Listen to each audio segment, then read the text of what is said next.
Que a paz do Cristo esteja com cada um de nós. O tema que fomos convidados a falar é de que necessita o Espírito para ser salvo. Este tema está tratado lá no capítulo 15 do Evangelho segundo o Espiritismo, dos itens de 1 a 3. O homem tem instintivamente a convicção de que nem tudo se acaba com a vida física, com a morte física. Nas diversas religiões do planeta, encontramos referências ao destino da alma após a morte. Cada uma, ao seu modo,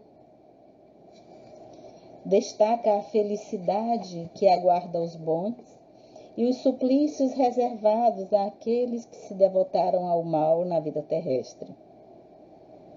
Na maior parte das crenças, acredita-se que tal julgamento será feito no final dos tempos, após o fim da raça humana, em outro plano, no plano espiritual.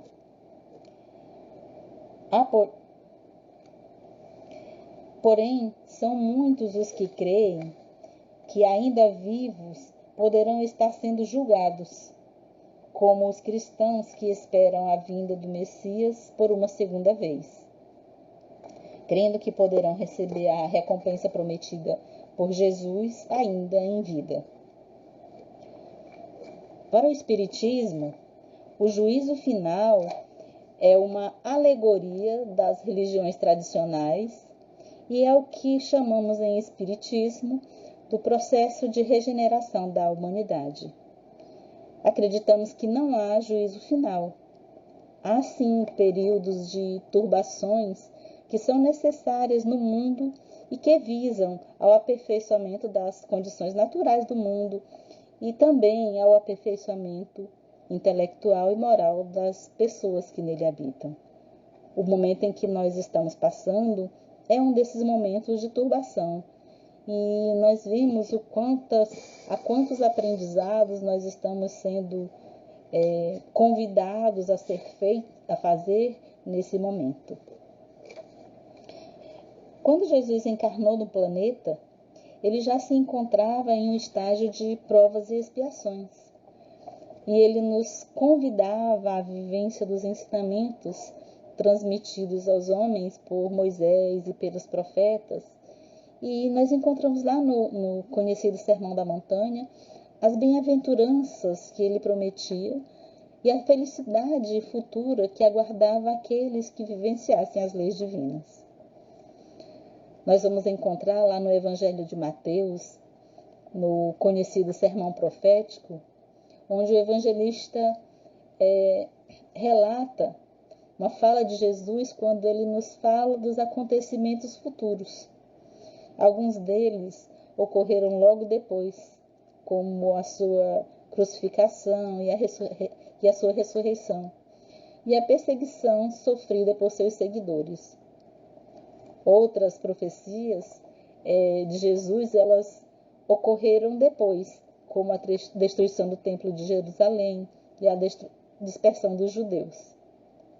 Jesus falou-nos também das dores e comoções que ocorreriam no planeta como sinais precursores deste momento de transformação, em que a Terra passaria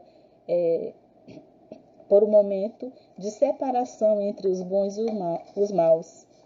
E é o que está acontecendo nesse momento em que a Terra está num processo e saindo da categoria de um mundo de provas e expiações para um mundo regenerado, quer dizer, um mundo mais feliz. E é nesse contexto de transformação do planeta e das turbações que nós estamos, e são comuns a um momento de mudança, é que nós nos perguntamos de que necessita o Espírito para ser salvo. Entendendo que a salvação, quando a gente vai pensar sobre salvação, de maneira geral, ela se refere à libertação de um estado ou condição que é indesejável. Ou a salvação eterna, né? A salvação celestial, ou salvação espiritual, ela faz referência à salvação da alma, né? Pela qual a alma se livraria de uma ameaça, castigo ou condenação eterna que esperaria a alma depois da morte. Já para a doutrina espírita, a salvação tem um outro sentido. Segundo o Espírito Emmanuel, nós trazemos aqui um conceito do Espírito Emmanuel, em que ele nos fala que salvar não é ganhar o reino dos céus, não é o encontro com o paraíso após a morte.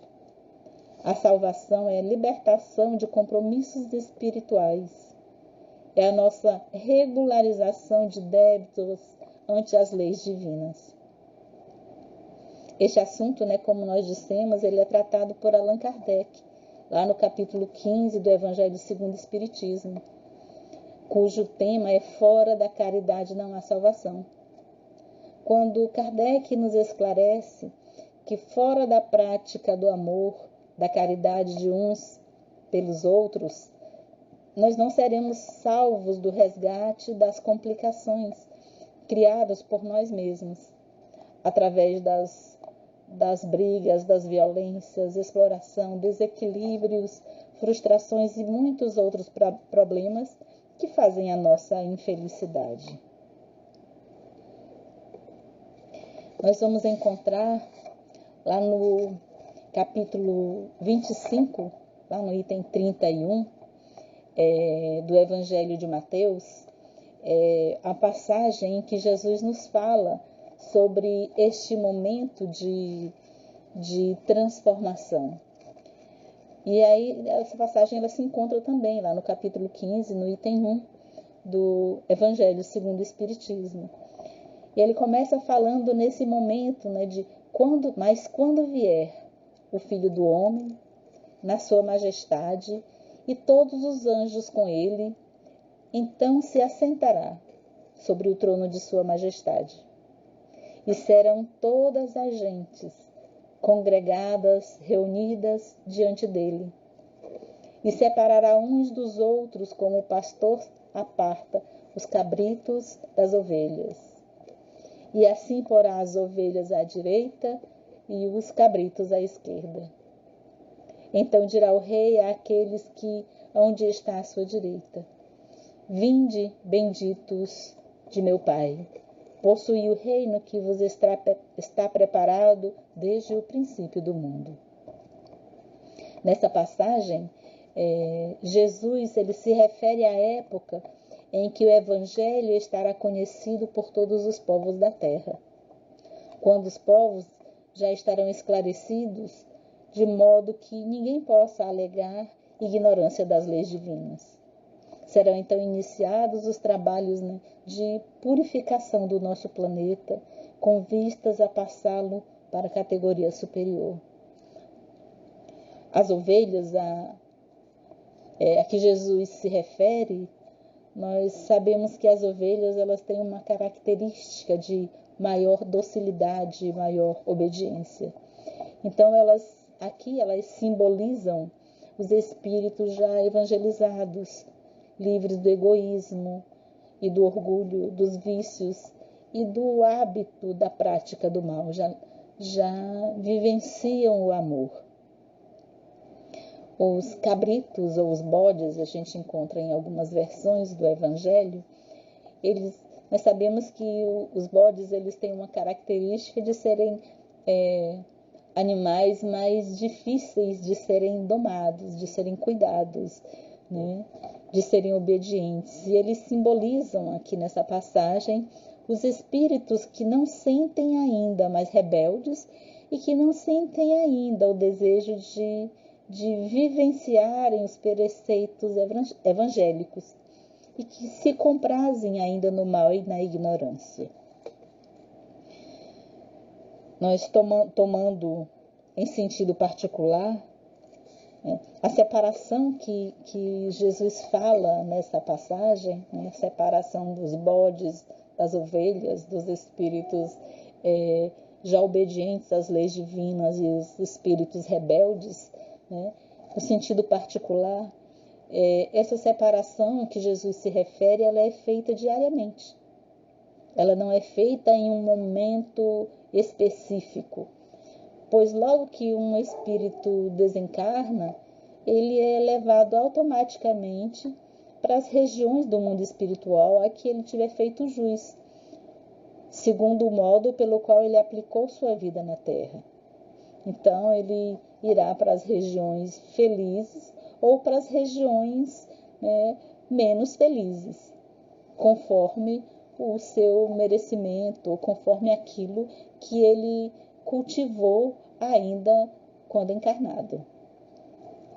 E pensando esta parábola, esse ensinamento de Jesus em sentido geral, essa separação ela vai marcar uma nova era na evolução do nosso planeta, quando serão retirados daqui os espíritos rebeldes às leis divinas, permanecendo apenas os espíritos evangelizados, que não mais sofrerão as perseguições e perturbações e explorações por parte dos espíritos ainda ignorantes e ainda com dificuldade de vivência do amor. Estes, então, irão para outros planetas, de acordo com o seu grau evolutivo, onde reencarnarão e recomeçarão o aprendizado do bem. Então, aqui a gente vê a misericórdia de Deus, que sempre dá oportunidade para que o espírito possa se refazer ante as leis divinas. Quando, né, nós já não estamos já sendo objeto de perturbação em um planeta, por ele já ter alcançado, a grande maioria dos espíritos que ali estão encarnados já terem alcançado um grau de evolução maior. Aqueles que permanecem resistentes a isso vão dar continuidade ao seu processo de aprendizado e aperfeiçoamento em um outro espaço, onde eles possam, ao mesmo tempo, se aperfeiçoar, né, e auxiliar no progresso daquele espaço ou daquele planeta onde ele vai ser atraído. Então, o reino que está preparado desde o princípio do mundo, que Jesus alude na passagem evangélica, ele é a felicidade de que gozarão os espíritos regenerados à luz do Evangelho. E aí nós nos perguntamos, né, o que é que fizeram os homens para merecer a salvação? O que foi que eles fizeram? Jesus, ele nos fala sobre isso.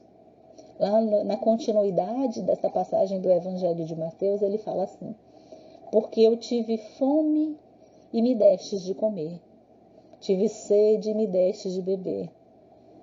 Era hóspede, tive necessidade de hospedagem, estava desabrigado e me recolhestes. Estava nu e me vestistes. Estava enfermo e me visitastes. Estava no cárcere e viestes me ver. Então aqui Jesus enumera os deveres materiais e morais que devemos cumprir de uns para com os outros, principalmente os mais favorecidos, para com os que estão em dificuldades maiores.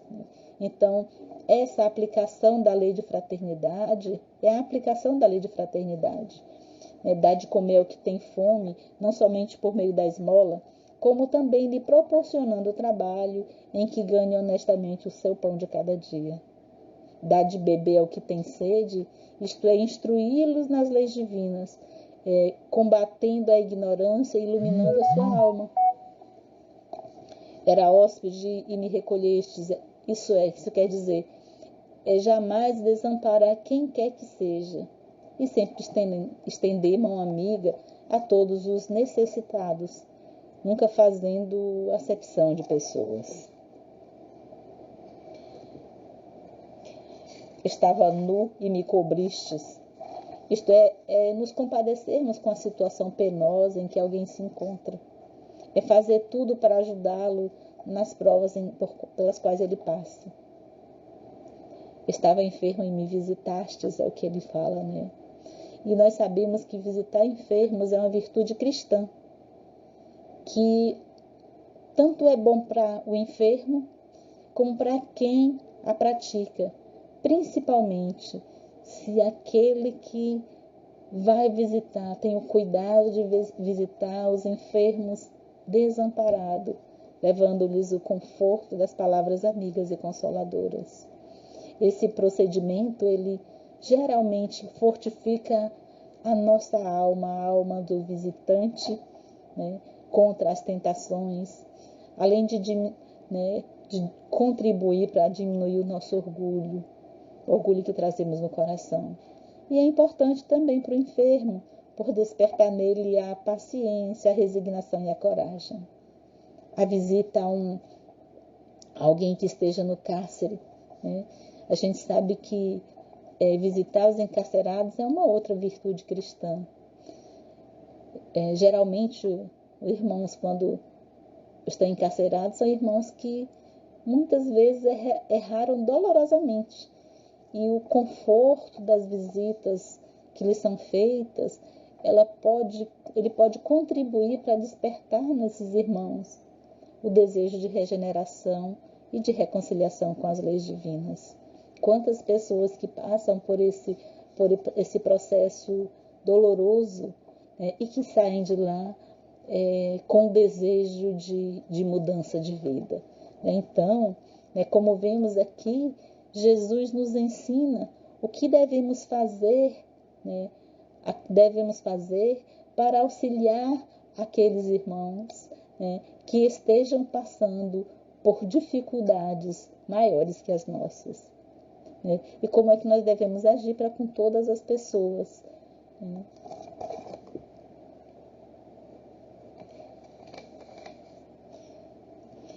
Aqueles também, continua Jesus na parábola, perguntando, o que é que as pessoas que fizeram bem, quando são convidadas, na parábola ele diz assim, o que é que nós fizemos? Eles respondem assim, Senhor, quando é que nós tivemos faminto e te demos de comer? Ou com sede e te demos de beber? Aqui nós vamos resumindo, mas Jesus diz que, na verdade, todas as vezes que nós auxiliamos a quem tem uma necessidade, visitamos o enfermo, auxiliamos alguém que está necessitando, é a Ele que nós o fazemos, é a Jesus que nós fazemos. Então, meus irmãos, há 1001 maneiras de Jesus bater a nossa porta.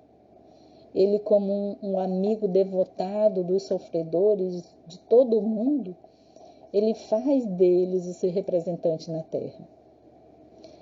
Por isso é que ele diz que quando fazemos o bem, seja a quem for, é a ele que o fazemos.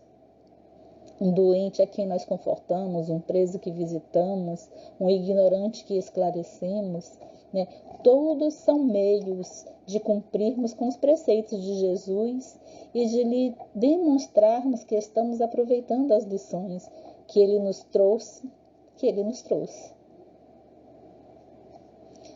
E essa prática do bem, nós não podemos esquecer que ela precisa ser desinteressada.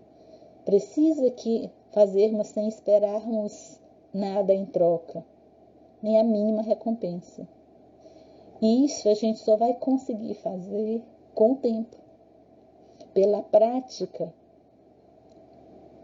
pelo hábito que a gente for criando de fazê-lo. No início, nós ainda vamos querer, porque a gente começa visitando aqueles que a gente conhece, aqueles mais próximos. Mas, por isso, a gente quer que a pessoa pelo menos diga muito obrigado, ou demonstre agradecimento. No início ainda vai ser assim. Mas depois, quando isso se tornar um hábito, nós já vamos fazer o bem como aqueles irmãos que faziam o bem, como essas pessoas da parábola, os justos da parábola, que perguntam a Jesus, quando é que nós te vimos com fome, e te demos de comer? Quando é que te vimos necessitado e te auxiliamos? Então, ali é um exemplo de pessoas que já conseguem fazer o bem naturalmente. Nós também vamos vamos alcançar esse estágio de fazer o bem naturalmente, nas mínimas situações da nossa vida. A caridade, o amor vai ser uma expressão de amor. Então, esse é um caminho e a gente só adquire as virtudes com o exercício delas.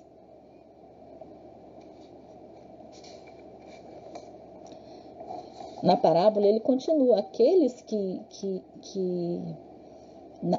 pessoas da parábola, né, que foram para o lado esquerdo, né, ele diz assim: então dirá também aos que hão de estar à sua esquerda: apartai-vos de mim, malditos, né, para o fogo eterno que está aparelhado para o diabo e os seus anjos.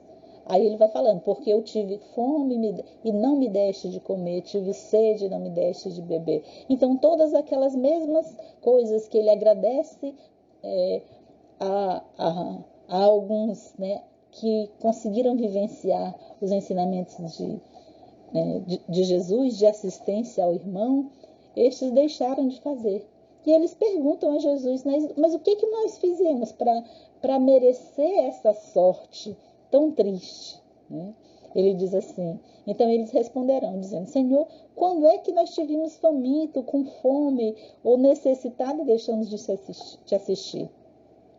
E Jesus diz: na verdade eu vos digo, quantas vezes deixaste de fazer a um destes meus pequeninos, e a mim mesmo que deixaste de fazer.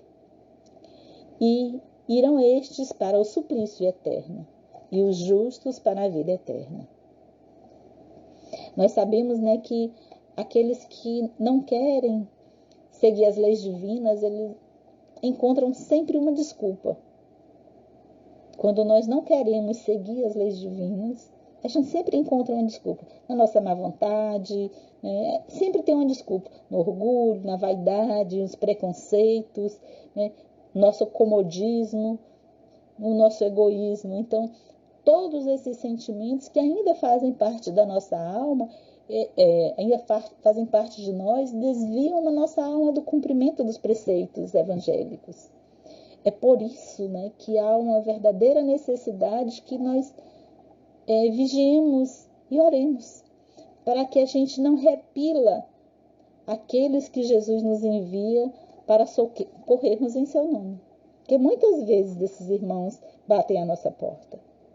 Então, ali são oportunidades que Jesus nos envia para que nós exercitemos a caridade e o amor. Aquelas figuras, nós sabemos que Jesus, ele usava figuras fortes para impressionar as pessoas que o ouviam. E aqui tem as expressões diabo, fogo e suplício eternos. Nós sabemos que isso não existe. São simples figuras que Jesus usava e que estavam de acordo com a compreensão dos ouvintes daquela época. A doutrina espírita, ela nos esclarece que não há entidades eternamente devotadas ao mal, nem encarregadas de martirizar os outros. O que há são espíritos que erraram juntos e não souberam perdoar e se prejudicam reciprocamente. Isso até o dia em que se perdoem e resolvam corrigir os erros, o que os tornará felizes e purificados. Então, o suplício e fogo eternos, eles são símbolos de que Jesus se servia para indicar que o sofrimento esperava por aqueles que não cumpriam com as leis divinas de amor ao próximo. Esses sofrimentos, eles não são eternos e depende unicamente dos sofredores se livrarem deles. E isso leva mais ou menos tempo, segundo a nossa vontade. E aí a pergunta, né? O que é preciso fazer? Então, diante de tudo isso, né? O que é preciso fazer para possuir a vida eterna? E aí nós continuamos narrando passagens do Evangelho de Jesus, né, que estão lá no capítulo 15 do Evangelho segundo o Espiritismo, os itens 1 e 2, em que a narrativa, né, dessa passagem da Bíblia, lá no Novo Testamento. Então, levantando-se um doutor da lei para o tentar, faz a seguinte pergunta: Mestre, o que preciso fazer para possuir a vida eterna? E Jesus respondeu-lhe: O que é que está escrito na lei? O que é que lês nela? É uma coisa o que está escrito, né? Outra coisa é o que a gente lê, o que a gente entende daquilo que está escrito. E esse doutor da lei respondeu: Amarás o Senhor teu Deus de todo o teu coração, de toda a tua alma, com todas as tuas forças e de todo o teu espírito, e ao teu próximo como a ti mesmo. Disse-lhe Jesus: Respondestes muito bem. Fazei isso e viverás. Mas o homem, querendo parecer que era justo, disse a Jesus: Quem é o meu próximo? Jesus, tomando a palavra, lhe disse. Aí é quando Jesus conta aquela conhecida parábola do bom samaritano. E ele faz a seguinte narrativa. Ele narra, né, que um homem descia da cidade de Jerusalém, que era uma cidade onde ficavam os templos, né, para a cidade de Jericó. E caiu em poder dos ladrões que o despojaram, que o cobriram de ferimentos e deixaram semi-morto, caído à beira da estrada. E aí, em seguida, passou um sacerdote pelo mesmo caminho, descendo o mesmo caminho, que vinha lá do templo, o viu e passou adiante. Logo em seguida, passou um levita, que veio também àquele lugar, olhou, passou igualmente adiante. Mas um samaritano, que viajava, chegando ao lugar onde viu aquele homem caído no chão, foi tocado de compaixão, se aproximou dele, né, limpou as feridas, colocou óleo, né, e depois colocou no cavalo e levou a uma hospedaria e cuidou dele. E no dia seguinte ele pagou ao hospedeiro algumas moedas, pedindo ao hospedeiro que tratasse dele, e tudo que ele gastasse a mais, ele pagaria quando retornasse. E aí Jesus pergunta, né? Qual desses três te parece ter sido próximo daquele que caíra em poder dos ladrões? E o doutor respondeu: Aquele que usou de misericórdia para com ele. Então vai, diz Jesus, e faz o mesmo.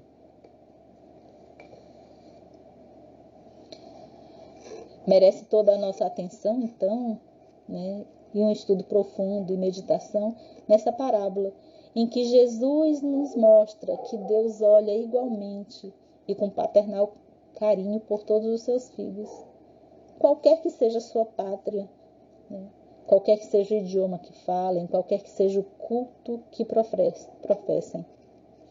Através, né, desse episódio, ele nos ensinou como devemos proceder com os nossos semelhantes, obedecendo em observância às leis divinas. A gente viu que ali passa um sacerdote, um levita, que estavam vindo de Jerusalém. Provavelmente tinham saído, acabado de se harmonizar, de fazer os seus cultos, e logo em seguida apareceu a eles uma situação em que eles foram chamados a exercitar aquele amor, aqueles ensinamentos recebidos, né? E passaram ao largo. Então, muitas vezes isso acontece conosco também. Muitas vezes nós acabamos de fazer nossa oração, acabamos de sair da igreja, acabamos de ouvir uma mensagem edificante, pomos o pé na porta, né? Saímos daquele clima de oração, daquela mensagem edificante, nos vem a oportunidade, nos vem a ocasião de exercitar esse ensinamento, né? Então, Jesus aqui, ele nos mostra, né, que em todo momento nós temos a oportunidade. Quando Jesus diz, né, ao doutor da lei, vai e faz o mesmo, então ele tinha dois objetivos. O primeiro, né, era dar a entender que aos homens que qualquer que eles sejam, eles são irmãos. Que o orgulho é causa de queda, por nos tornar muitas vezes cegos em relação aos nossos deveres perante Deus. Então não há heréticos, não há ortodoxos, que a nossa única via de salvação é a caridade. Em segundo lugar, ele objetivou condenar de antemão, né, aquela máxima, né, que fora da igreja não há salvação. Né, porque não é a igreja que salva, né, e sim, né, a caridade. Aquilo que Kardec nos fala que fora da caridade, porque a caridade ela está para todos, independente da pessoa ter uma crença religiosa ou não. Ela está ao alcance de todos. Allan Kardec, lá no Evangelho segundo o Espiritismo, ele nos fala, né, que toda a moral de Jesus, então, ela se resume na caridade e na humildade. Quer dizer, nas duas virtudes contrárias ao egoísmo e ao orgulho. E que em todos os seus ensinos ele aponta essas duas virtudes como sendo as que conduzem à felicidade eterna. Então, humildade e caridade é o que ele não cansa de recomendar. E o de que ele mesmo dá o exemplo. Orgulho e egoísmo é o que não cansa de combater. E ele não se limita a recomendar a caridade, ele põe claramente em termos explícitos na condição absoluta da felicidade futura. Kardec também nos faz um comentário, né, em relação àquele quadro que Jesus traça de juízo final. Lá na passagem que está no Evangelho de Mateus e que também está no item 1 do capítulo 15 do Evangelho segundo o Espiritismo. Ele fala, no quadro que traçou do juízo final, deve-se, como em muitas outras coisas, separar o que é apenas figura, alegoria. Ele diz assim, há homens como os a quem falava, ainda incapazes de compreender as questões puramente espirituais, ele tinha de apresentar imagens materiais chocantes e próprias a impressionar. Aí ele fala assim, para melhor empreenderem o que dizia, tinha mesmo de não se afastar muito das ideias correntes quanto à forma, e reservando sempre ao porvir a verdadeira interpretação de suas palavras. Mas ele fala que ao lado da parte acessória ou figurada do quadro, há uma ideia dominante, que é da felicidade reservada ao justo e da infelicidade que espera o mal.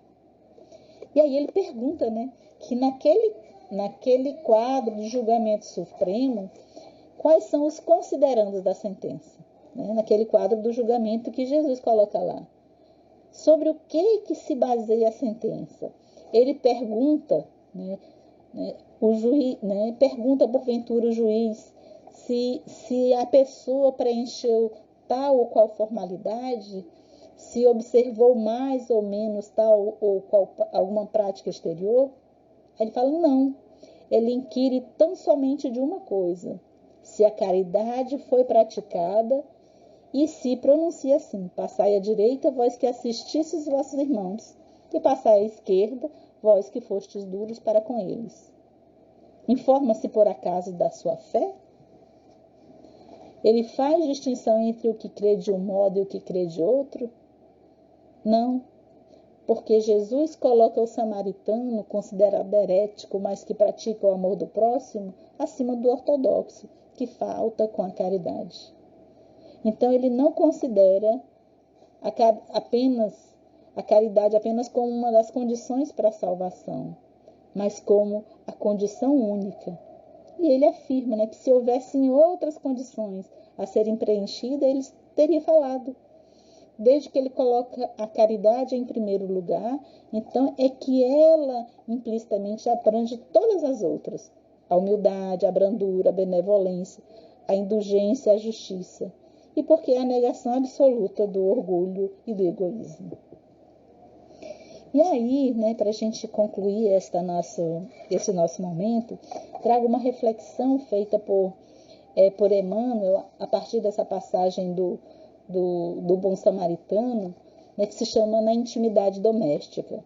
Ele fala que nós já ouvimos a história do Bom Samaritano, já estudamos muitas vezes, mas sempre nos oferece conclusões novas. Ele fala que o viajante ele veio, né, encontra o ferido na estrada, auxilia, estende-lhe as mãos, garante-lhe pousada, e não faz indagação nenhuma. E depois parte ao encontro do dever, e assegurando assistência com os recursos da própria bolsa. E aí ele diz assim que Jesus nos assistiu, né, nos transmitiu a parábola, nos ensinando o exercício da caridade real, mas que até agora, transcorridos mais de 2 milênios, nós muitas vezes aplicamos essa caridade às pessoas que não comungam conosco do nosso quadro particular. E aí ele vai falando que quase sempre nós temos os caídos do reduto doméstico, que não descem de Jerusalém para Jericó, mas tombam da fé para a desilusão e da alegria para a dor, espoliados nas suas melhores esperanças, em rudes experiências. E aí ele fala, quantas vezes nós surpreendemos as vítimas da obsessão e do erro, da tristeza e da provação dentro de casa.